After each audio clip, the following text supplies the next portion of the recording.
కూడా క్వాలిటీ బియ్యం ఇచ్చి 25 కేజీల బియ్యం కానివ్వండి, అలాగే కందిపప్పు అని కానివ్వండి, చంద్రబాబు నాయుడు గారు ఎవరైతే ఇబ్బందులు పడ్డారో ఈ వరద అనుకోని విపత్తు వచ్చింది, వాళ్ళందరికీ కూడా ప్రభుత్వం సాయం చేయాలని చెప్పి ఆయన ఇస్తున్నటువంటి ఎలా చూడాలమ్మా ఈ సరుకులు కానీ ఇవన్నీ అన్ని బాగానే చూడాలి సార్. ఆయనకి చేతులెట్టి దండం పెట్టచ్చు, శుభ్రంగా 100 ఏళ్ళు బతకాలని మేము అందరం దీవిస్తున్నాం.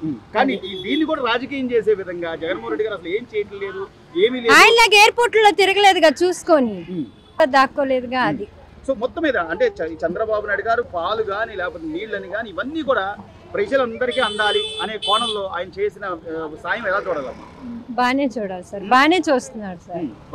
అధికారులు గారు వీళ్ళందరూ బానే చేస్తున్నారు, అందరూ బానే చేస్తున్నారు.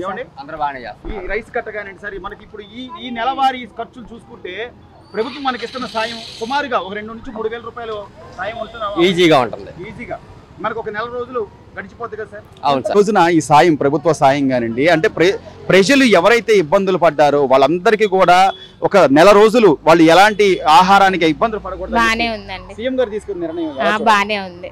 చంద్రబాబు నాయుడు గారు బానే చేశారు. అంటే ఈ 5 రోజులుగా బానే చేశారండి. నీళ్ళలో ఉన్న మంచినీళ్ళు గాని, వాటర్ ప్యాకెట్లని, బిస్కెట్ ప్యాకెట్లని బానే చేశారు. మాకు అందినాయి, అన్ని అందినాయి.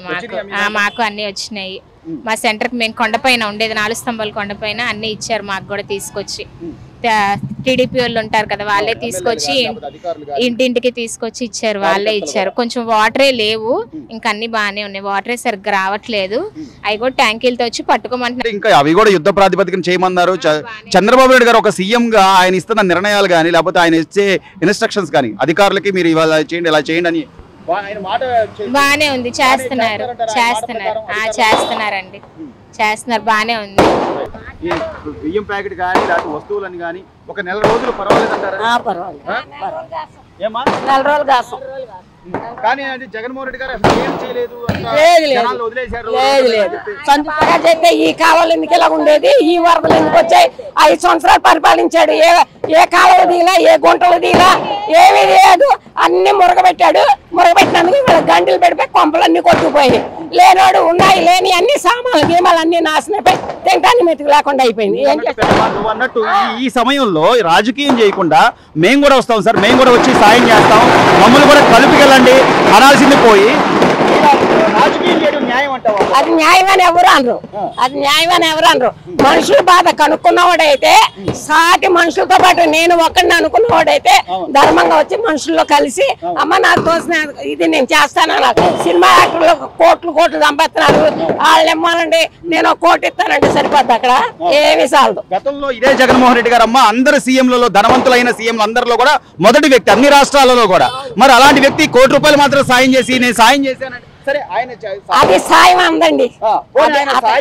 డబ్బు రూపంలో కాకుండా కార్యకర్తలు ఉన్నారు, మేము ఉన్నాం, మేము కూడా వస్తాం, జనాల హెల్పింగే లేదు.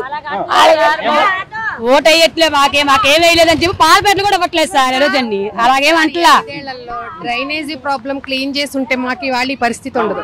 ముందు మెయిన్ మాకు డ్రైనేజీ ప్రాబ్లం సార్. అసలు దాని వల్ల చూడండి, డ్రైనేజీ కాదమ్మా, ఒక డ్రైనేజీ కాదు, రోడ్లు కానీ గత 5 ఏళ్ల జగన్మోహన్ రెడ్డి నేను ఎంతసేపు బటన్ నొక్కాను సార్. ఆయన బట్టలను అక్కడ కూర్చుని నొక్కితే ఒక 10,000 ఇచ్చేస్తే మాకు లైఫ్ రాదు కదా సార్. ఇప్పుడు ఇవాళ దగ్గరుండి అడుగడుగు చూసి ఆయన ఎలా వెళ్ళారు, గంటకి కరెంట్ వచ్చింది. ఆయన ఎలా వెళ్ళారు, గంటకు వాటర్ బాటిల్స్ వచ్చింది. అంటే ఆయన వచ్చి దగ్గరుండి మా అన్ని తెలుసుకున్నారు, మేమేంటో మాకేం కావాలో. సార్ ఇప్పుడు కొంచెం కొండ పైకున్నాం, మాకు ఈ నిత్యావసర సరుకులు ఇస్తే మేము వండుకునే పొజిషన్ లో ఉన్నాం. ఇంకా బాగా లేని వాళ్ళకి ఏం కావాలి, అన్ని కొంచెం బాగున్న వాళ్ళకి ఏం కావాలి తెలిసిన ఒకే ఒక వ్యక్తి సార్ అయినా. మాకు పర్వాలేదు, అసలు ఇంత వరదలు వచ్చినా కాకపోతే రాకూడదు, వచ్చింది. కానీ ఇప్పుడు మా పిల్లలు ఉన్నారు, మా పిల్లల్ని పంపించడానికి మేము ఒప్పుకోం. నీళ్ళలో వెళ్తే పుళ్ళు పడతాయో లేకపోతే ఏంటని. అలాంటి ఆయన అంత వ్యక్తి, అంత వయసు ఉన్న ఆయన దిగి సార్ ఆయనతో పాటు ఎక్కడెక్కడి నుంచి వచ్చి ఇంత జనం ఇంత హెల్ప్ చేస్తున్నారు సార్. ఆయన ఇది రావాలని కాదు కానీ ఆయన తెలియాలంటే ఎలాంటిది వస్తేనే ఆయన ఏంటో తెలుస్తుంది సార్. అది కానీ అమ్మ మీరు అన్నట్టుగా ఈ రోజున ఈ విపత్తు ఎవరు ఊహించింది కాదు. గత 5 ఏళ్ల ప్రభుత్వంలో జగన్మోహన్ రెడ్డి గారు కనుక కొంత ఏదైనా చేసి ఉంటే మీరు అన్నట్టుగా ఇలాంటి పరిస్థితులు ఉండేవి కాదు. కానీ దీన్ని కూడా రాజకీయం చేస్తూ ఆయన అసలు 5 సంవత్సరాలు దోమలతో, పిల్లల జ్వరాలతో, ఇప్పుడు ఈ వర్షం వచ్చిందని జ్వరాలు కదా సార్. ఈ లైన్ మేము డ్రైనేజీ ప్రాబ్లం చాలా అనుభవిస్తున్నాం. మాకు ప్యూర్ గా వాటర్ వెళ్ళిపోతే దోమలు ఉండవు కదా సార్. ఇంత పిల్లల జ్వరాలతో ఎంత ఇబ్బంది పడుతున్నారు. ఎక్కడికని తీసుకెళ్తాం? ఇప్పుడంటే వాటర్ ప్రాబ్లం, వాటర్ వచ్చింది. ఫస్ట్ నుంచి వాళ్ళు 6 నెలలకి 7 నెలలకి మామూలుగా డ్రైనేజ్ క్లీనింగ్ ఉంటే ఇంత ఉండదు, ఇంత మునిగిపోదు కదా. ప్రతిదీ ప్రాబ్లం. ఈ బియ్యం ప్యాకెట్లని కానీ లేకపోతే చంద్రబాబు నాయుడు గారు ఇస్తున్నటువంటి ఈ సాయం ఎంతవరకు ఈ రోజున ఈ విపత్తులో ఇరుక్కున్న వాళ్ళకి? మాకైతే చాలా బాగా, ఇప్పుడు భార్యాభర్తలు ఇద్దరికి 1 నెల పాటు హాయిగా తినొచ్చు సార్. కాకపోతే ఇంకా వాటర్ ప్రాబ్లం క్యూర్ అయితే కొంచెం వాడుకుంటానికి కూడా ఇంకా ప్రాబ్లం ఉండదు. ఏమంటారు? చంద్రబాబు నాయుడు గారి సహాయాన్ని ఎలా చూడాలంటారు? ఎలాగా చెప్పుకుంటున్నామండి, అందరూ చెప్పుకుంటున్నారు.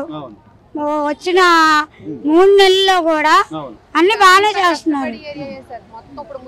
మొత్తం అందరూ కష్టపడి వాళ్ళే, రోజువారీ వర్కే. మీరు ఎవరినంటే చూడండి, అందరూ కష్టపడి వాళ్ళే.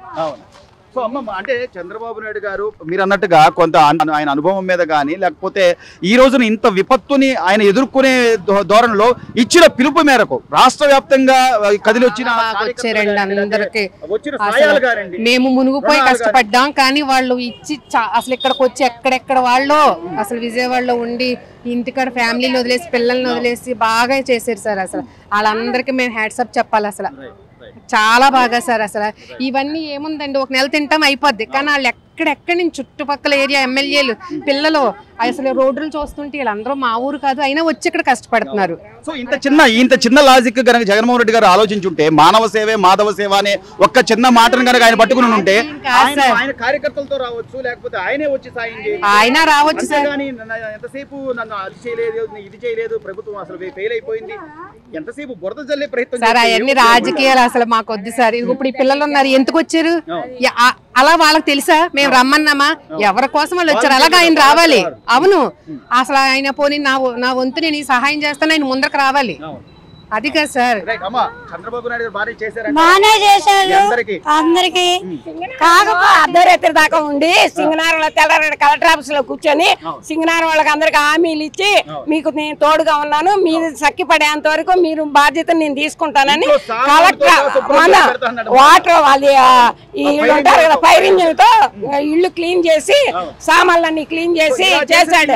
ఎవరూ లేరు, కానీ వచ్చినందుకు మళ్ళీ ఒక 5 ఏళ్ళకి ఆయన వచ్చినందుకు అందరికి ఖుషిగానే ఉంది. అది చంద్రబాబు గారిని కోరుకునేది ఏంటంటే, కొండ మీద ఇల్లు పడిపోయినాయి, ఇప్పటికి ఎవరు రాలా, వాళ్ళ ఇంట్లో తలదాసుకున్నాం. దేవుడి సాక్షిగాండి, నేను డబ్బు కోసం కాదు, దేని గురించి కాదు, ఏదో ఎంతో కొంత ఎక్కడో చోట ఇల్లు ఇస్తే అక్కడ వెళ్ళి తల్లి నలుగురు బయట ఉన్నాం సార్. 4 ఇల్లు పడిపోయినాయి, మాదే కోడలు కానీ అన్నా అండి. ఇంకేం